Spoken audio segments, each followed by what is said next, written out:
যেই রাজ্যে নেতাদের মাসিক ভাতা, বিধায়কদের মাসিক ভাতা যখন লক্ষাধিক টাকা হয়, তাহলে বুঝতে হবে, জানতে হবে, জেনে নিতে হবে সেই রাজ্যের জনগণ অত্যন্তই আনন্দে আছেন। তাদের মাসিক ইনকাম, মান্থলি ইনকাম অনেকটাই সবল বলেই সেই রাজ্যের যারা মন্ত্রী, যারা বিধায়ক, তাদের মাসিক ভাতা লক্ষাধিক টাকা। সঙ্গে তো রয়েছেই এসি গাড়ি, বড় বড় ফ্ল্যাটওয়ালা কোয়ার্টার, বিভিন্ন সুযোগ সুবিধা, মোবাইল বিল, ইলেকট্রিক বিল, জলের বিল, সব কিছুই তারা অনেকটাই বিনামূল্যে, ফ্রিতে সারা বছর তারা উপভোগ করেন। কেননা সেই টাকা জনগণের টাকা, এবং জনগণের কাছে টাকা আছে বলেই সেই রাজ্যের যারা নেতারা, বিধায়করা যারা, তারা প্রতি মাসে লক্ষাধিক টাকার উপর তারা ভাতা পান, বিভিন্ন সুযোগ সুবিধা পান সেই রাজ্যের জনগণের কল্যাণে। এবং সেই রাজ্যে যদি শিশু বিক্রির মতো কোনো ঘটনা ঘটে, তাহলে জনতা কি বুঝতে পারবে?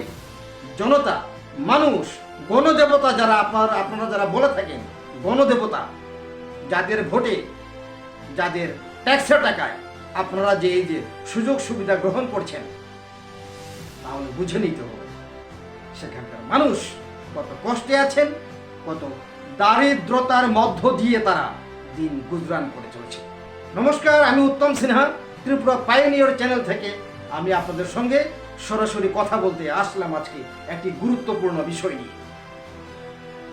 ত্রিপুরা 60টি বিধানসভা কেন্দ্র, মিনস 60 যে আপনার অ্যাসেম্বলি কনস্টিটিউয়েন্সি রয়েছে, সেই 17 নম্বর গোলাঘাটি কেন্দ্রে বিধায়ক হচ্ছেন গিয়ে তিপ্রামথা দলের মানব দেববর্মা। ওনার এলাকাতে একটি শিশু বিক্রি করে দেওয়ার মতো ন্যাক্কারজনক ঘটনা উঠে এসেছে। কেন জানেন? বাবা মা ইচ্ছে করে শিশুটিকে বিক্রি করেনি, তারা বিক্রি করেছে পেটের দায়ে, অভাবে, অনটনে। তাহলে এর দায় সেই এলাকার যিনি বিধায়ক, যিনি রয়েছেন মানব দেববর্মা, উনাকে অবশ্যই নেওয়া দরকার। ঘটনা কি? এই 17 নম্বর যে গোলাঘাটি বিধানসভা কেন্দ্র, বিধায়ক যিনি যে বললাম যে মানব দেববর্মা, সেই কাঞ্চনমালা এলাকাতেই একটি পাড়া আছে, মুসলিম পাড়া। সেই মুসলিম পাড়ার এক ভদ্রলোক শাহজাহান মিয়া ওরফে সাজু মিয়া, ওনার তিনজন কন্যা সন্তান, তিনজন কন্যা সন্তান রয়েছে ওনার। উনি কি করেন?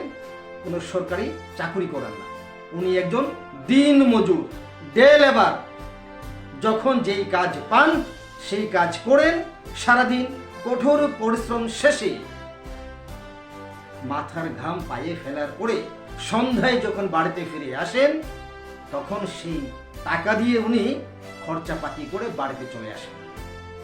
সেই কাঞ্চনমালার মুসলিম পাড়া এলাকার যে শাহজাহান মিয়া, ওনার যখন 3 কন্যা সন্তান, উনি এবং তার স্ত্রী মিলে তারা গোপনে তারা কি করলেন? সিদ্ধান্ত নিলেন সংসার কোনোভাবেই চলছে না, স্বামী যেই রোজগার করছেন তা দিয়ে এই যে 3 কন্যা সন্তান এবং তারা 2 জন স্বামী স্ত্রী, 5 জনের সংসার চালানো বড় কষ্টকর হয়ে দাঁড়িয়েছে। 3 নম্বর যে সন্তান, সবার যে ছোট, সে কোলের শিশু, মায়ের বুকের দুধ এখনো সে পান করে। অভাব অনটনের কারণে তারা সিদ্ধান্ত নিতে বাধ্য হলেন। তারা 3 নম্বর যে কন্যা সন্তান, তাকে বিক্রি করে দেওয়া হবে। সেই মোতাবেক আসামের যে করিমগঞ্জ জেলা, অধুনা যে শ্রীভূমি জেলার যে বাজারি ছড়া, বেশি দূর নয় ত্রিপুরা থেকে, বাজারি ছড়ার জনৈক এক ব্যক্তির কাছে মোটা অঙ্কের টাকার বিনিময়ে এই শাহজাহান মিয়া এবং তার স্ত্রী তাদের যে কোলের যে সন্তান, কন্যা সন্তান, সেটাকে বিক্রি করে দেওয়া হবে। কবে? সোমবার দিন, অর্থাৎ 29 জুন তারিখে। 29 জুন তারিখে শিশুটিকে তারা বিক্রি করে দেবে। এই ঘটনা এলাকায় যখন চাউর হলো, শাহজাহান মিয়া এবং তার স্ত্রী মিলে তাদের যে 3 নম্বর যে ছোট্ট যে কোলের যে কন্যা সন্তান তাকে বিক্রি করে দেওয়া হয়েছে, সঙ্গে সঙ্গে সেই খবর পৌঁছালো কোথায়? পশ্চিম জেলার যিনি জেলা শাসক রয়েছেন ডক্টর বিশাল কুমার, আমতলী থানার পুলিশ এবং চাইল্ড ওয়েলফেয়ার কমিটি যে রয়েছে তাদের কানে পৌঁছলো। খবরটা কে দিল জানেন? কোনো বিধায়ক দেয়নি, কোনো মন্ত্রী দেয়নি, কোনো নেতা দেয়নি, এলাকার যে মাতব্বররা যারা রয়েছেন তারা কেউ দেননি। কারা দিয়েছেন? এলাকাবাসীরা, আমজনতা, গণদেবতারা উদ্যোগ নিয়ে তারা এই কাজটা করলেন। মানব বিক্রি মানে শিশু বিক্রি মানে মানব বিক্রি, মানুষ বিক্রি করে দেওয়ার মতো ঘটনা যখন চাউর হলো, তারা যখন আউট হয়ে গেল, সঙ্গে সঙ্গে জেলা প্রশাসন, পুলিশ প্রশাসন এবং চাইল্ড ওয়েলফেয়ার কমিটি তারা মাঠে নামে। আমতলী থানার পুলিশ, সেখানকার ওসি যিনি রয়েছেন ইন্সপেক্টর পরিতোষ দাস, খুব কর্মঠ মানুষ, উনি কখনো অন্যায়ের সাথে আপোষ করেন না। সেটা শুধু আমরা নয়, রাজ্যবাসী জানেন। ওনার কানে যখন খবরটা পৌঁছল, চাইল্ড ওয়েলফেয়ার কমিটি হোক, জেলা প্রশাসনের মাধ্যমে হোক, উনি সঙ্গে সঙ্গে চাইল্ড ওয়েলফেয়ার কমিটি বা ডিস্ট্রিক্ট চাইল্ড প্রোটেকশন ইউনিট যে রয়েছে ডিসিপিইউ, তাদের সঙ্গে যোগাযোগ করে এবং ক্ষমা করবেন, এবং তারা উদ্যোগ গ্রহণ করে শিশুটিকে অতি শীঘ্রই উদ্ধার করতে হবে। সেই মোতাবেক শাহজাহান মিয়া এবং তার যে স্ত্রী তাদেরকে জেরা করা হয়। জেরা করে পুলিশ জানতে পারে শিশুটিকে এই যে বাজারি ছড়ার জনৈক এক ব্যক্তির কাছে বিক্রি করে দেওয়া হয়েছে। আজকে মঙ্গলবার, আজকে সকালে পুলিশ ডিসিপিইউ ইউনিটে যারা কর্মীরা রয়েছে, জেলা প্রশাসনের উদ্যোগে আসামের বাজারি ছড়া থেকে সেই শিশুটিকে উদ্ধার করে আমতলী থানায় নিয়ে আসা হয়। খবরটা পেয়ে ডিসিপিইউ ইউনিটের যারা আধিকারিকরা যারা রয়েছেন তারা সঙ্গে সঙ্গে তারা আমতলী থানায় পৌঁছান এবং আইনি প্রক্রিয়া যা যা ছিল তা সেরে শিশুটিকে সরকার হেফাজতে নেয়। তো আমার কাছে গতকালকে একটা ইনফরমেশন এসেছিল যে চাইল্ড বাচ্চা মেয়ে বিক্রি করে ফেলেছে। তো কালকে রাত্রে আসার পর আমি শুনেছি রাত্রে প্রায় অনেক হবে, রাত্র 10টা 10:30 এরকম প্রায়। তো আজকে যথারীতি আমি সকালে এসেই প্রম্পট অ্যাকশন নিয়েছি। আমি নিজে এসেছি আজকে আমতলী পিএসে। এসে আমি কালকে রাত্রে শুনেছি পুলিশ অ্যাকশন নিয়েছে এবং তাকে বাচ্চাটা সহ উদ্ধার করে এখানে আমতলী পিএসে আনা হয়েছে, ইনভলভিং দ্য প্যারেন্টস যারা কিনা ছিল এখানে। আনার পর তারপর আমি আজকে অ্যাকশন নেব যে ওদের যে বাচ্চাটা আছে, কারণ আপনি দেখুন এই বাচ্চাটা শুধু ওনার নিজের বাচ্চা বলে ভাবলে হবে না। আজকে এই বাচ্চাটা বড় হয়ে এভাবে যে উনি বিক্রি করে দিলেন, এভাবে বিক্রি হলো নাকি এটা তো ফুল ইনভেস্টিগেশন হবে, কিন্তু এটা শিওর যে উনি বাচ্চাটাকে কেউ হাতে হ্যান্ড ওভার করে দিয়েছে উইদাউট প্রপার লিগেল প্রসিডিংস। হ্যাঁ, তো এই জন্য আমি এটা যথারীতি অ্যাকশন নেব এবং পুলিশকে বলবো এটা জন্য ইনভেস্টিগেট করার জন্য। তাছাড়া এই যে বাচ্চাটা এখানে আছে তার প্রপার কেয়ার এবং সে যাতে ভালো একটা জায়গাতে সে যেতে পারে অ্যাডপশনের জন্য, আমরা এটাকে ভালো একটা স্পেশালাইজড অ্যাডপশন এজেন্সি যেটা আমরা বলি সেখানে রাখা হবে এবং তাকে প্রপার অ্যাডপশন প্রসিডিউরে নেওয়ার আমরা যথেষ্ট প্রচেষ্টা করি। শিশুটির বাড়ি কোন জায়গায়? শিশুটির বাড়ি এখন কাঞ্চনমালা। তো এখন তো যাই হোক, আমরা তো বাড়ি অবধি পৌঁছাইনি, আগেই কেসটা পুলিশের যথারীতি অ্যাকশনে পুলিশটা আজকে ওরা আমতলী পিএসে এসছে। তো সেখান থেকে আমরা নেক্সট যে প্রসিডিংসটা আছে সিডব্লিউসিতে প্রডিউস করা এবং তাকে লিগালি ফ্রি করা যা প্রসিডিংস আছে সেটা আমরা নেব। কিন্তু এর আগে একটা প্রসিডিংস আমাদের করতে হবে যেটা সিডব্লিউসি নেয়, যেটা হলো এই যখনই কোনো বাচ্চা আমরা যেমন মা থেকে যখন দেখি সে একটা ভালনারেবল সিচুয়েশনে আছে, সেখান থেকে আমরা বাচ্চাটাকে টু অ্যাডপশন প্রসেসে নেওয়ার জন্য একটা প্রসিডিংস আছে যেটাকে বলে লিগেলি ফ্রি ফর অ্যাডপশন, এটা সারেন্ডার করার পরেই হবে। তো এই প্রসিডিংসটা সিডব্লিউসিতে আজকে কাউন্সিলিং করে এই মহিলাকে আমরা সারেন্ডার ডিটটা নেওয়ার প্রচেষ্টা করব এবং আশা করি এটা সক্ষম হবো এবং এই বাচ্চাটাকে একটা নতুন জীবন দিতে আমরা সক্ষম হবো। বাচ্চাটারে কি দিয়ে দিছিলেন?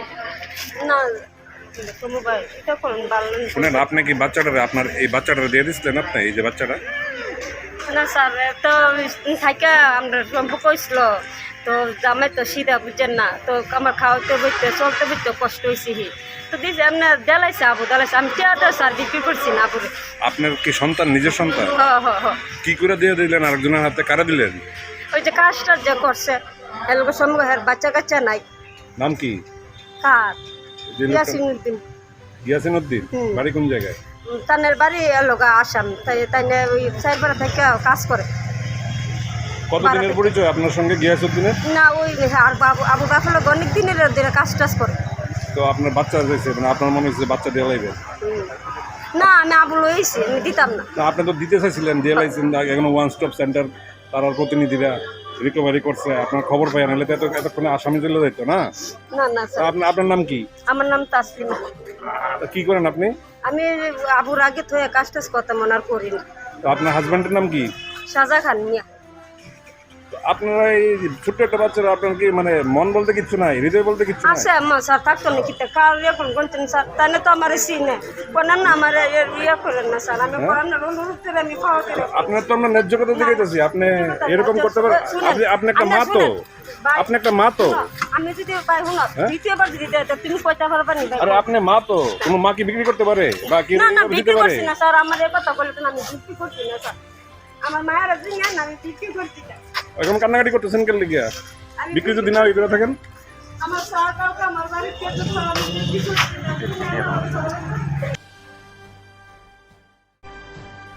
এখন জনসাধারণ দাবি করছেন, অনেক জনতা দাবি করছেন, এই যে শাহজাহান মিয়া এবং তার স্ত্রী যা করেছেন এটা খুব অন্যায় কাজ। তারা ঠিক আছে, তারা শিশুটিকে হয়তো বিক্রি না করেও যদি থাকে, তারা যদি কারোর হাতে যদি হস্তান্তর যদি করে থাকে, তাহলে সেটা যেন আইনি প্রক্রিয়ার মাধ্যমে হওয়া উচিত ছিল।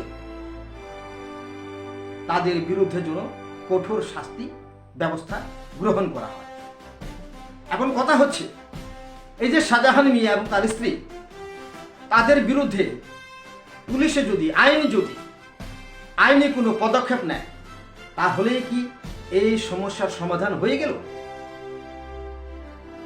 প্রত্যেককে জানতে হবে এই সমস্যার মূল কোথায়, কেন আজকে তারা কন্যা সন্তানকে, নিজের যে বুকের দুধ পান করে যে কন্যা সন্তান, তাকে বিক্রি করতে তারা কেন বাধ্য হলেন? কেন জানেন? অর্থের অভাবে, টাকার অভাবে, অভাব অনটনের কারণে। অথচ এই রাজ্যের নেতারা, বিধায়করা প্রতি মাসে লক্ষাধিক টাকা, প্রতি মাসে মান্থলি, বাৎসরিক না, প্রতি মাসে তারা লক্ষাধিক টাকা ভাতা পান, মানে সুযোগ সুবিধা সহ প্রায় 1.5 থেকে 2 লক্ষ টাকা তারা ভাতা পান। আজকে এই যে শাহজাহান মিয়া এবং তার স্ত্রীর বিরুদ্ধে যদি কোনো আইনি পদক্ষেপ যদি গ্রহণ করা হয়, তাতে কি সমস্যার সমাধান হয়ে যাবে? না। তাদের মূলটা কি? তাদের সমস্যা কোথায়? তারা অভাব অনটনের মধ্য দিয়ে তারা দিন গুজরান করে চলেছে, এবং সেটাকে যদি দূর করা যায় এবং সেটাকে যদি সরকার প্রশাসন দূর করার ব্যবস্থা করে, তাহলে শুধু শাহজাহান মিয়া নয়, তার মতো অনেকেই যারা আছেন খেটে খাওয়া মানুষ, গরিব বংশের মানুষ এই সমাজে, তারা উপকৃত হবেন। আজকে শুধু এটা শাহজাহান মিয়ার কথা নয়, এটা হয়তোবা প্রকাশ পেয়েছে বলে আজকে এই ঘটনা। অনেক তো ঘটনা আছে যেগুলো প্রকাশ পায় না।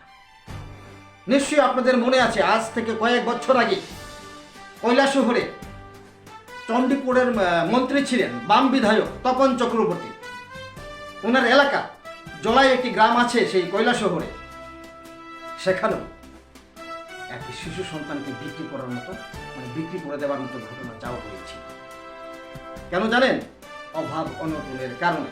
এবং সেদিন জলাই গ্রামে আমি উত্তম সিনহা নিজেও সেখানে গিয়েছিলাম। সেই ভদ্রলোকের বাড়িতে গিয়ে দেখলাম তাদের ঘরের অবস্থাটা কি। কত কষ্টে না তারা আছে, দুবেলা অন্ন খাওয়া তো বহুদূর। এই ব্যাপারে 17 গোলাঘাটের যিনি বিধায়ক রয়েছেন মানব দেববর্মা, সঙ্গে আমরা ফটো লাগিয়ে দিচ্ছি, আপনারাও চিনে নিন যারা চেনেন না। ওনার সঙ্গে আমরা টেলিফোনে মানে মোবাইল ফোনে যোগাযোগ করার চেষ্টা করেছি। আমরা 2 বার ওনাকে ফোন করেছি, কিন্তু আমরা ওনাকে ফোনে পাইনি এই প্রতিক্রিয়া জানার জন্য। এবার আপনারাই ভাবুন, সন্তান বিক্রি করার মতো ঘটনা যে রাজ্যে ঘটে, সেই এলাকার বিধায়ক বা বিধায়িকা তাকে সেই দায় স্বীকার করে পদত্যাগ করা উচিত কিনা সেটা আমরা আপনাদের সামনে প্রশ্ন রাখলাম। এবং এই সংবাদটি পাঠিয়েছেন আগরতলা থেকে আমাদের সংবাদ প্রতিনিধি সমরজিৎ চৌধুরী। তো সবাই ভালো থাকবেন, আপনাদের আশপাশে আপনারা খেয়াল রাখবেন। যদি এমন কোনো ঘটনা ঘটে অবশ্যই জেলা প্রশাসন হোক, পুলিশ প্রশাসন হোক কিংবা মহকুমা প্রশাসন হোক, তাদের আমরা জানি আপনারা গণদেবতারা, আমজনতা যারা আছে আপনারা অনেক সচেতন, এবং আপনারা সচেতন বলেই আজকে সেই শিশুটিকে উদ্ধার করা সম্ভব। সবাই ভালো থাকবেন, নমস্কার।